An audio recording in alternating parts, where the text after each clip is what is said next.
প্রিয় সুধীবৃন্দু, এটা হলো সেই গড়াই নদী, বড় বাজারের ঘোড়ার ঘাট। চৈত বৈশাখ মাসে মানুষ হেঁটে পার হতো, এখন যে নদী পানি ভরে গেছে। তারপরে কুষ্টিয়া শহর, এখন পানি খুব নীরব পানি। ওই যে ওই পাশে হরিপুর সেতু আছে।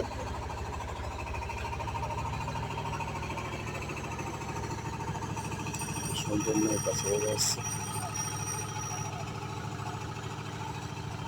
কুষ্টিয়া বড় বাজারের ঘোড়ার ঘাট, ওই পারে কুষ্টিয়া সদর, এই পারে কয়া ইউনিয়ন পরিষদ। নদী আজ নীরব আছে, হামাল নেই।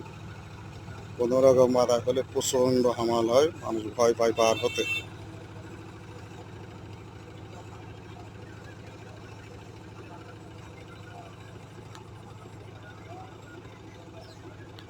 সুন্দর, সবাই নদী পার হয়ে চলে গেল নৌকাতে। ওই পার থেকে আরেকটা আসবে। ওই দেখুন ওই পারে কুষ্টিয়া শহরে এত বড় বড় বিল্ডিং, প্রচুর বিল্ডিং হয়েছে।